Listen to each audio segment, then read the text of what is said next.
the beauty of spring. Like all the seasons, spring brings delight to our senses. We can hear it, smell it, taste it, touch it, and we can see it. Of course, what we see and how we see is up to us. And that's what we're going to talk about today. A way of seeing that will allow us to take better pictures. In this exploring photography program, we'll be learning to see in new and different ways, seeing with a photographic eye, or an eye for photographic composition. Let's talk about seeing for a minute. When we're born, and during the early years of life, we quickly learn to see in order to survive. We come to recognize the safety of a mother's face or the danger of an onrushing car. The habit of seeing for surviving stays with us on into adult years. It becomes instinctive, something we take for granted. Unfortunately, there are many other things in the world of sight that we take for granted as well. We go busily through our lives looking down, as it were, and we often don't take time to appreciate the abundant riches available to our eyes or to the lens of our camera. For the next 20 minutes or so, we're going to learn about certain guidelines that will help us arrange what we see in new and interesting ways.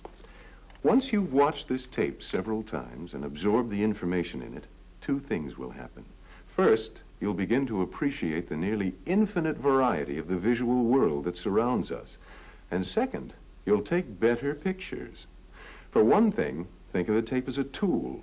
Like any good tool, the more you use it, the more help it will be to you. I'd suggest playing it through a few times to familiarize yourself with the basic images and ideas. But then, if there's something that especially interests you, like the rules of thirds or the concept of balance, why not concentrate on that section by stopping the tape, replaying it, and even comparing some of your own photographs to the ones we used as illustrations. And then by all means, go out and take pictures. Then watch the tape again. Before long, you'll notice a difference in the quality of your photography. And more importantly, you'll notice a difference in the way you see. And seeing, as I said at the beginning, is what photographic composition is all about. And above all, have fun. The joy of this program and all the programs in the Exploring Photography series is the way in which you'll find new opportunities for better pictures and new challenges for your imagination. With that in mind, I welcome you to this adventure in exploring photography, the art of composition. Have you ever wondered why some pictures, including your own, are more appealing than others? Why some hang in galleries for months or even years to be enjoyed by thousands? Have you ever wondered why some photographers consistently win the praises of critics and judges? And most important, have you ever wondered why many of your own photographs strike you as just average, while only a few seem truly exceptional? One of the main reasons why some pictures are more outstanding than others is because of their strong composition. And composition, the art of seeing and arranging subjects in a pleasing and interesting way, is what this program is all about. Of course, good composition is not limited to photography. Architects were familiar with the principles of composition 2,000 years before photography was invented. And artists throughout history have used composition to give focus and balance to their drawings and paintings. But whether it's architecture, art, or photography, the idea is the same: the pleasing selection and arrangement of subjects within the picture area. The words selection and arrangement imply something very important about good composition, namely, well-composed pictures don't happen by accident. They're created, often with a good deal of careful planning and patient waiting. and always with a knowledge of 6 basic guidelines that form the basis of all well-conceived photography. What are these guidelines? Simplicity, the rule of thirds, lines, balance, framing, and mergers. We're going to take a look at these guidelines one by one. The important thing to remember is that they're guidelines, not rules. So photographic composition is an expression of your natural sense of design. The guidelines help you develop that sense. They don't dictate it to you. Now let's take a look at the first and perhaps most important guideline, simplicity. To keep a picture simple, look for ways to give the center of interest the most visual attention. One way is to select uncomplicated backgrounds that will not steal or divert attention from your main subject. Let's see how we can improve this photo by looking for visual simplicity. Let's first decide if we want our center of interest to be the public telephone, the bridge, or the cactus. Bear in mind, any of these subjects could make an interesting picture. All the simplicity guideline is telling us is to concentrate on one subject at a time. Here we chose the cactus as the main subject, and by moving in closer and using the plain sky as the background, we've simplified and improved this photograph. Here's another example. We're certainly close enough to our subject in both pictures, but the busy background on the left camouflages the seagull. Just change your point of view slightly, and presto, your seagull stands prominently against the blue sky. One way of thinking about simplicity is to ask yourself if your reason for taking the picture is clearly seen. In the example on the left, it's probably safe to assume that the center of interest was supposed to be the old mission house, but the parking lot occupies nearly half the picture and contradicts the feeling of antiquity related to the mission. On the right, we've moved in a bit closer. Now the purpose is clear. We wanted a picture of the mission house, and here it is. The visual information in the picture on the right is simple and direct.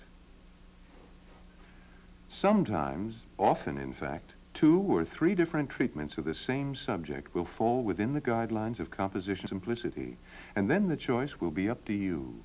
One frequent choice you will have to make is how much of your subject to include. Should it be framed horizontally, as we've done here, or vertically, as we've indicated with these frame lines? The choice is yours. Both pictures are simple and pleasing to the eye. So, you can simplify your pictures and strengthen your center of interest in the following ways. Choose uncomplicated backgrounds, avoid competing or unrelated subjects, move in close, and if you want to make your center of interest even more dynamic, place it slightly off-center in your frame, the way we've done with this young artist. The concept of off-center placement brings us to the second of our 6 guidelines for strong photographic composition. It's called the rule of thirds, and it'll help make a good picture even better. Here's how it works. Before you snap your picture, which in this case is a picture of me, imagine that your picture area is divided into thirds, both horizontally and vertically, the way it is on your screen. See the circles? They represent the intersections of the lines dividing your picture area. And these lines give you choices. Watch. Right now, I'm sitting in the middle of the picture, and it's not particularly interesting. But if the camera moves like this, so that my head is near the lower left circle, you've suddenly got more space to work with. And even if it's just empty space, it somehow makes the picture much more interesting. Likewise, if the camera moves like this, so that I'm near the circle on the upper right, the picture again is more interesting. I could be ready to work at this large desk, and the empty space to my right dramatizes all the work I've got to do. Let's see some other examples. Here's another seagull.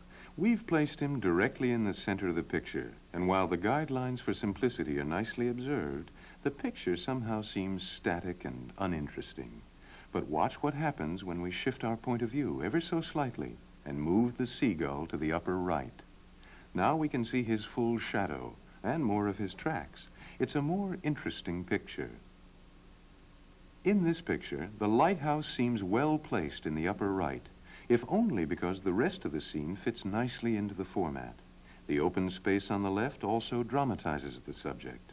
The light from the lighthouse has somewhere to go. Giving objects and people a sense of direction is an important function of the rule of thirds. Here, the model has a definite path to follow.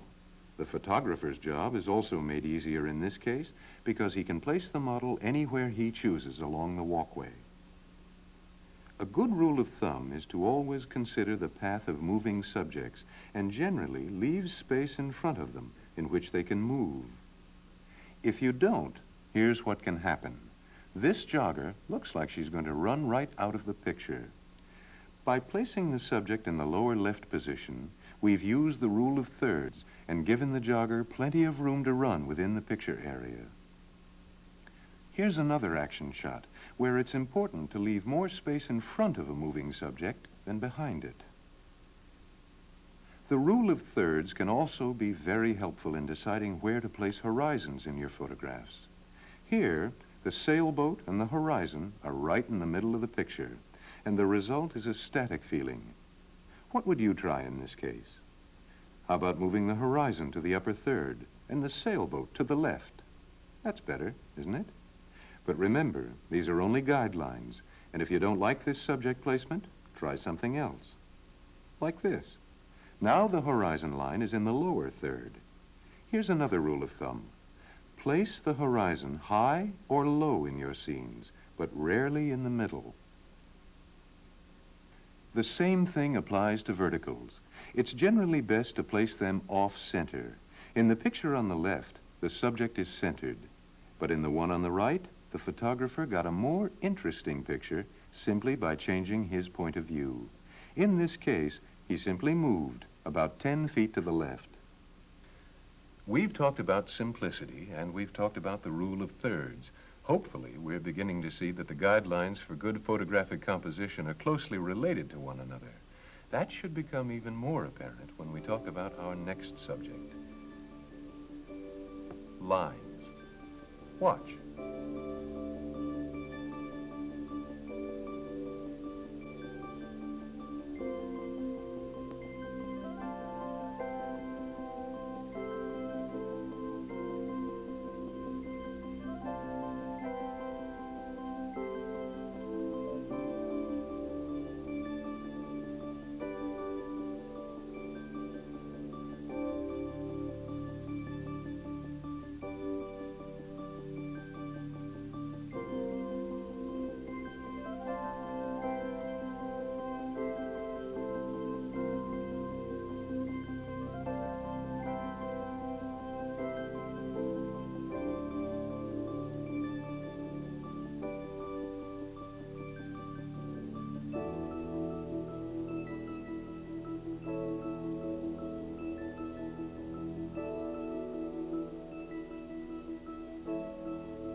As you can see, lines and shapes definitely do play a part in good photographic composition.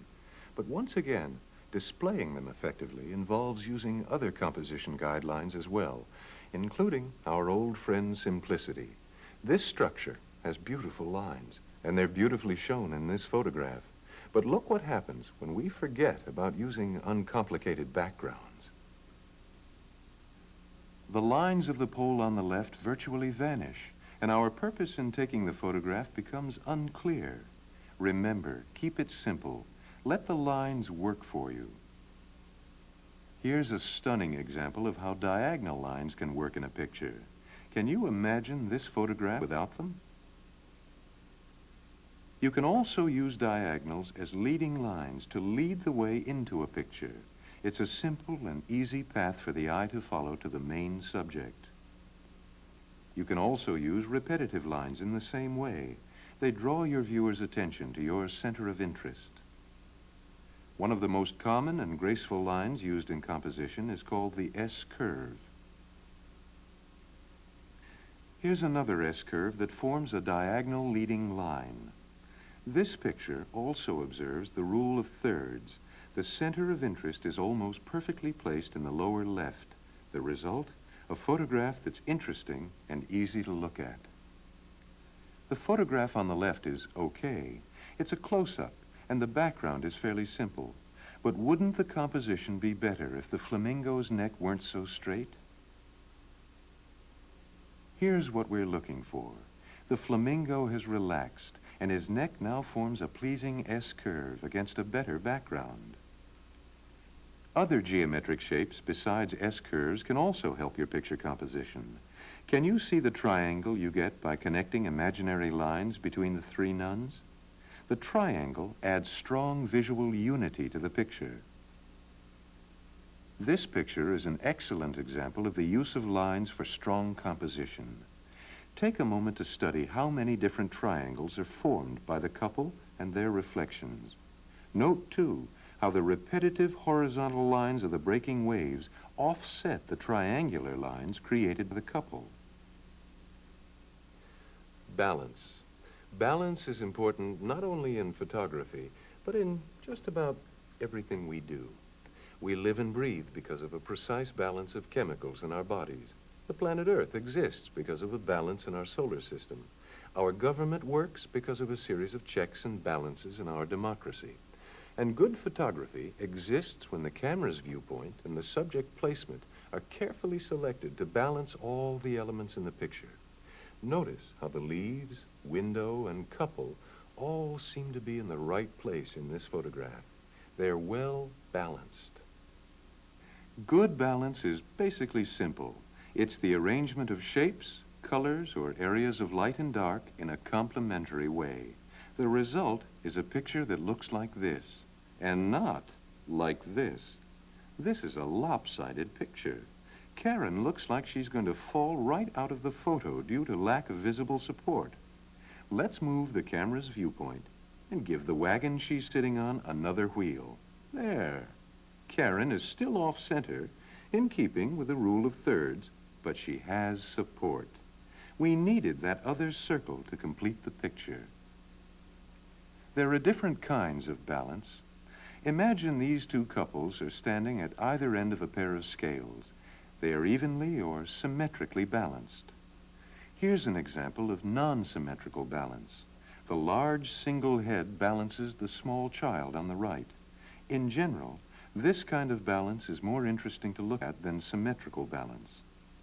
This, for example, is a balanced photograph, but because of their symmetry, the subjects can be separated into two vertical pictures, and that tends to divide the viewer's attention. Look for balance that unifies rather than divides your picture. There are usually several ways to arrange or balance your subjects. You may prefer the more formal feeling of the picture on the left, or the more relaxed, informal pose of this one. Both pictures are well balanced. Can you guess what our next guideline is? That's right. We're going to talk about framing. Now, of course, we don't mean this kind of framing, although the principle is the same. Let's look at a few examples. Here, we've again used trees to frame the center of interest, the sailboat. The strong, dark framing objects in the foreground give this picture the depth it needs to make it more than just another snapshot. Whether or not you use a frame for a picture will depend on each new subject. What you choose as a frame for a scene will, of course, vary as well. The picture of the Washington Monument on the left is composed in the center without a frame. The picture on the right has a stronger feeling of depth and tells a more complete story because the photographer chose an appropriate foreground to complement his subject. Note how the principles of balance and lines work in this picture as well. This would probably be a fairly boring scene if it weren't for the horses, riders, and overhanging trees in the foreground. Once again, the framing objects in the foreground give the picture depth and make it easier to understand. We've said throughout the program that there's often more than one way to apply the principles of photographic composition. Framing is no exception. These two pictures of the Iwo Jima monument effectively use framing for added dimension and interest. Which one do you prefer? The choice is yours.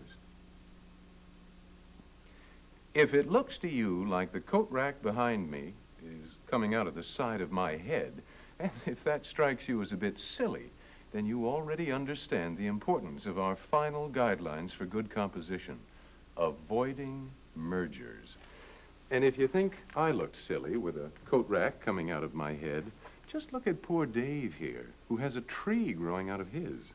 The merger of the tree with Dave's head is so obvious, you'd think no one could avoid seeing it before snapping the shutter. But remember, we see things in 3 dimensions, and it's easier than we think to focus our eyes on the principal subject and not see the background at all. Remember, too, what we said at the beginning about simplicity and the importance of choosing backgrounds that do not compete with our center of interest. Choosing simple backgrounds is one good way of avoiding mergers. In Dave's case, correcting the problem was quite simple, and it's a technique we've encountered before.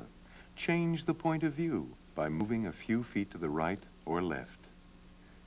This is a fun picture, but it looks crowded because we've cut off people's heads and feet. That's called a border merger. To avoid border mergers, line your eye up squarely behind the viewfinder and be sure to leave a little space around everyone. Near mergers are objects or lines that are just too close to the principal subject.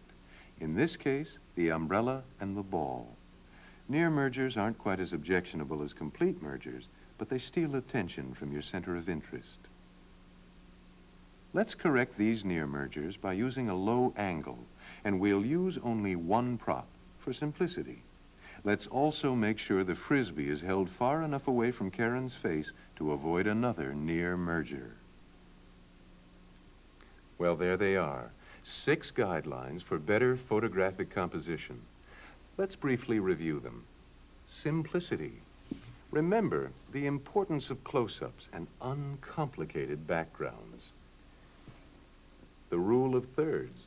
Avoid placing your center of interest in the middle of your picture. Lines. Look for strong lines and pleasing geometric shapes, like S-curves. Choose backgrounds that allow the lines to work. Balance. Use all the elements in a picture, lines, color, light, and dark areas, to create a pleasing symmetry. Framing. Use objects in the foreground to give depth to your center of interest. Mergers. Avoid mergers. A good way of doing that is to choose simple, uncomplicated backgrounds. The most important thing to remember is that these guidelines, which are interrelated and based on the principle of simplicity, are merely a foundation for the truly creative work of seeing a picture and knowing when to snap the shutter. The chances are you'll only use a few of these guidelines at a time, and sometimes you won't use them at all. This prize-winning photograph, for instance, ignores a few guidelines and places the subject in the center of the format. But the strength of the face and the drama of the simple black background make this picture work. One other thing. Often you don't have time to compose your pictures as carefully as you might like. That elusive quality called human interest often depends on your ability to react quickly, and you're forced to overlook a few guidelines. When that happens, you can make some corrections after you take the picture. It's called cropping, and it allows you to trim or enlarge portions of the picture like this. This picture is cropped to a square format, but is that the way you'd really like it? To see if you'd like to change its proportions, hold your hands out in front of you, like this, and try cropping the picture as a vertical. You've probably seen artists do this. Now try a horizontal cropping. This is a good way to look at pictures, improve them, and develop your photographic eye. Here's a simple cropping guideline. Include the portions of your subject that you feel are most interesting and most important. For instance, you may like this portrait of Pat in a square format, or cropped to a horizontal. On the other hand, many people prefer portraits of individuals that are cropped vertically. The subjects seem to fit better. The choice, of course, is yours. Here's a photograph that has simplicity and a strong center of interest. It's composed with plenty of extra space around it to allow for a variety of print croppings. How would you crop this picture? Horizontal or vertical? And where would you place the center of interest? In the end, it comes down to a matter of judgment, taste, and experience. And of course, a knowledge of our 6 basic guidelines for good composition. Before we close our program, let's try a little exercise. We'll take a look at 3 or 4 different photographs. Try to explain which ones you prefer. Think back over the 6 guidelines and look for ways in which these pictures use those guidelines effectively.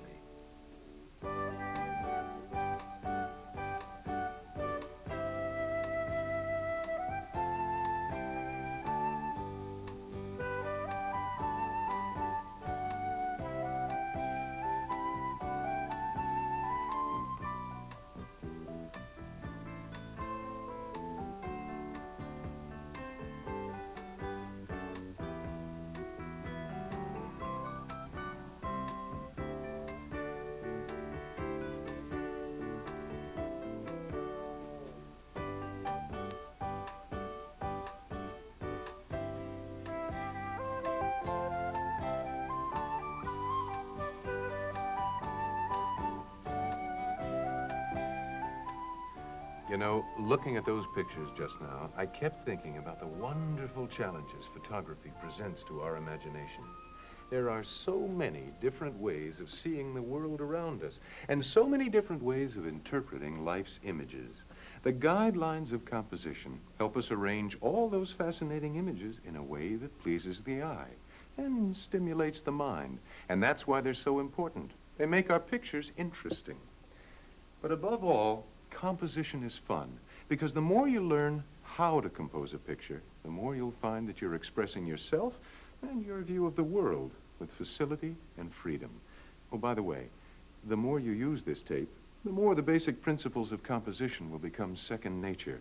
They're just 6 fundamental ideas: simplicity, rule of thirds, lines, balance, framing, and mergers. But if you put them to use, they will indeed add a whole new dimension to the pictures you take and the memories you keep.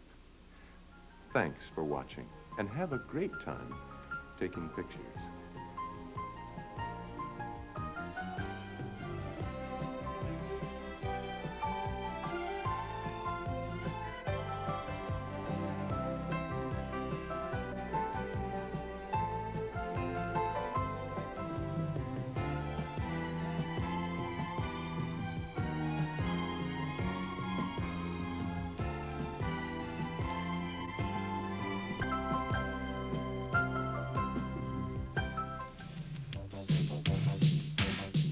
Now you can learn to take better pictures with these video cassettes from Kodak.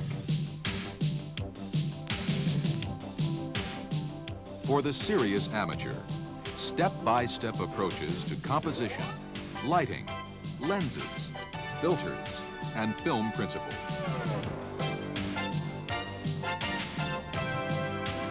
For more advanced photographers, on-location tips from professionals.